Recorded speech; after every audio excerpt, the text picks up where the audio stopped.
Arsenal भाई पागल हो चुके हैं। आर्सेनल सीरियस कंटेंडर्स, मजाक नहीं कर रहा। मैनचेस्टर यूनाइटेड हार गई है वापस। हो गया भाई मैनचेस्टर यूनाइटेड का शायद से वो अनबीटन फेरी टेल रन खत्म हो गया क्या मैनचेस्टर यूनाइटेड का। उसके बाद क्या हुआ भाई, लिवरपूल को मतलब रिडेम्पशन आग चालू हो गया उनका, एक मैच बचे हुए। नहीं बात करते हैं, इजी सी बात करते हैं, बट तुम भी बताना मुझे, ठीक है ना, कमेंट्स में तुम्हें कैसे लगा था। पहली बात करेंगे मैनचेस्टर यूनाइटेड की, क्योंकि देखो भाई बड़े भैया के पास कैप्टनशिप बैंड था, तो उन्होंने बहुत ट्राई किया कि चिल्ला उल्ला के जलवेल करते, थोड़ा बहुत एटीट्यूड एडजस्टमेंट देना ही बाकी रह गया था मिंग्स को, और कुछ नहीं भाई। वो दे देते, येलो कार्ड ले देते, खत्म हो जाता, मतलब डिबेट खत्म हो जाती। बट मजा आ गया भाई, वो फाइट वाइट दे रहा, रोनाल्डो और लफड़े हो रहे हैं उनके बीच में। बट जो हुआ ना कल, मतलब मुझे मैनचेस्टर यूनाइटेड के मतलब मिडफील्ड में थोड़ी बहुत इरेगुलरिटीज दिखी। तुम बताओ तुम्हें दिखी क्या नहीं दिखी, क्योंकि कल वैंडबेक खेल रहा था ना। तो हुआ यूं कि अगर इस मैच में एरिक्सन अपने ही पोजीशन पर खेलता और तब वैंडबेक ब्रूनो का रोल रहता, तब सही होता। ये नहीं हुआ ना मैच में, यही बात लोगों की, दोनों ही नंबर 10 रोल में जा रहे थे और दोनों को कुछ हुआ, मतलब कुछ बन नहीं पाया, उससे आउटपुट कुछ आया नहीं। तो टेन हैग ने ये देखा, हालांकि उसने रेक्टिफाई की इन दी 38 मिनट की, एरिक्सन को अपने पोजीशन पर लाया और उसके बाद वैंडरबिक को दे दिया वो ब्रूनो वाला रोल। तब तक बहुत देर हो चुकी थी, क्योंकि तब तक गोल पड़ चुके थे दोस्तों, बहुत तगड़े वाले। लियोन बेली और अल्बिनॉन ने नाक में दम कर रखा है भाई हर एक बंदे की, मतलब क्या हो चुका है इन दोनों को। और एक बात ये हो जाती है कि यूनाइटेड के पास फिनिशर नहीं है, तो वो फिनिश नहीं कर पाते, अच्छी फिनिश नहीं हो पाती उनसे। बहुत सारे बढ़िया बॉल भी गए थे इन दी बॉक्स, पर बात यही हो जाती है कि या तो तुम्हारे क्रॉसेस ढंग के नहीं है, या तो कोई तुम्हारे पास ऐसा प्लेयर नहीं है वो फिनिश कर सके। क्योंकि रोनाल्डो का पैटर्न सबको पता चल गया, वो उसे मार्क करके रखते हैं एरियल डुएल्स में। अभी क्योंकि दो दो बंदे चढ़ने लगा है, वो दो दो बंदे चढ़ के बॉल क्लियर कर देते हैं। तो यहाँ पर पता है कि रोनाल्डो तुम्हें प्लेयर अट्रैक्ट करके देगा, स्पेसेस अट्रैक्ट करके देगा, बट वो एरियल थ्रेट अब थोड़ा कम लग रहा है। और एलेंगा को ना थोड़े बहुत इजी दिए थे भाई, बट वो फिनिशिंग नहीं कर पाया। वही बात हो जाती है कि मैनचेस्टर यूनाइटेड को फिनिशिंग नहीं पता फिलहाल, मतलब उनके पास एक ऐसा स्ट्राइकर नहीं है या एक ऐसा प्लेयर नहीं है जो उन चांसेस को कन्वर्ट कर सके और मैनचेस्टर यूनाइटेड को एक क्लिनिकल लीड दिला सके, जिससे कि मैनचेस्टर यूनाइटेड मैच में आगे जाकर कुछ काम कर सके भाई। और वो जो 20 यार्ड फ्री किक की तो अलग बात है, बट कहीं ना कहीं ये मेरे को लगता है कि मैनचेस्टर यूनाइटेड को वो हाई लाइन थोड़ी महंगी पड़ गई इस मैच में, क्योंकि सेंटर बैक्स भी हाई पिच कर रहे थे।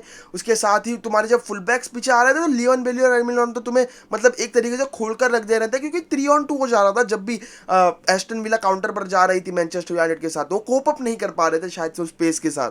तो वहां पर भी एक बहुत बुरी चीज हो गई यूनाइटेड के साथ। और रैशफोर्ड राइट पर से नहीं खेल सकता, ये बात जाननी पड़ेगी कि रैशफोर्ड एक लेफ्ट विंगर है, तो उसको लेफ्ट पर ही यूज किया जा सकता है। राइट पर हमें पहले भी दिखा है कि Rashford is not that kind of a player जो अडेप्ट कर जाए इतने जल्दी वर्सेटैलिटी के साथ कि वो राइट पर से भी उतना ही अच्छा खेले जितना लेफ्ट पर से खेलता है, नहीं। और रोनाल्डो जब तुम्हारे टीम में प्रेजेंस होती है ना रोनाल्डो की, तो इसका मतलब ये नहीं है कि तुम डायरेक्टली क्रॉस डालते रहो उसके पास। क्रॉस डालने से फायदा नहीं होगा, या तो पिन पॉइंट गिरेंगे या तो कुछ मतलब ही नहीं होगा उन क्रॉसेस का। तो यही देखा जा रहा है कि जब रोनाल्डो होता है यूनाइटेड की टीम में, जब वो स्टार्ट कर रहा होता है, तो मेजोरिटी ऑफ द जो पासेस होते हैं वो क्रॉसेस से आते हैं रोनाल्डो के पास, वो राइट हैंड साइड से, लेफ्ट हैंड साइड से। और जो मैंने प्राइमरी रीजन पहले बोला कि मिडफील्ड वॉजेंट राइट, इरेगुलरिटीज दिख रही थी, यहाँ पर कैसेमीरो फ्रेड को स्टार्ट करना चाहिए था इंस्टेड ऑफ, मतलब एरिक्सन को होना चाहिए था instead of van de Beek को। And this was the case for Manchester United, मतलब उनकी प्रॉब्लम ही यही थी। और उसके बाद देखो आर्सेनल की मैच के बारे में बात करें, तो ये जो स्कोर लाइन थी 1-0 डिपिक्ट नहीं करती आर्सेनल की परफॉर्मेंस को। तुम बोलोगे भाई it was a lucky win for Arsenal, Chelsea ने ज़्यादा कुछ किया नहीं, चेल्सी ने ज़्यादा कुछ किया नहीं, इसका मतलब आर्सेनल ने डोमिनेट किया है भाई। गैब्रियल ने गोल मार दिया, सेट पीसेस पर चेल्सी आर शिट भाई। इस सीज़न तो यही दिख रहा है, ना ही उनकी मिडफील्ड में लेग्स दिख रहे हैं, ना उनकी डिफेंस में लेग्स दिख रहे हैं। कोवाचिच जैसे और प्लेयर्स चाहिए बेसिकली, मैं तो कहूँगा चेल्सी को, क्योंकि उन्हें लाइन्स ब्रेक या तो प्लेयर्स को एक दो छगा के आता नहीं, उन्हें कुछ बॉल आगे लेके जाना। कांटे शायद से वो काम कर लेता है, और कोवाचिच है और कौन है ही नहीं मिडफील्ड में। अगर तुम आगे देखो काय हैवर्ट्स के लिए, तो काय हैवर्ट्स का हो चुका भाई, मेरे को लगता है इस सीज़न के बाद तो काय Havertz is going from Chelsea. अगर तुम मुझे बोलो कि डिफेंस में भी थोड़ी बहुत भाई, चिलवेल के इंजर्ड होने के बाद तो वही गया, मतलब डिफेंस में भी कुछ नहीं। और गोलकीपर की पोजीशन भी देखोगे ना तुम, तो वो भी कुछ फिक्स नहीं है। मेंडी जो एक दो सीजन पहले था, वो मेंडी फिलहाल नहीं है। केपा और मेंडी में बसड़ चलती रहती है कि कौन होगा स्टार्टिंग, वो अच्छी बात है कि कंपटीशन है, बट बसड़ चलती रहती है, इनका कोई फिक्स्ड कीपर नहीं है।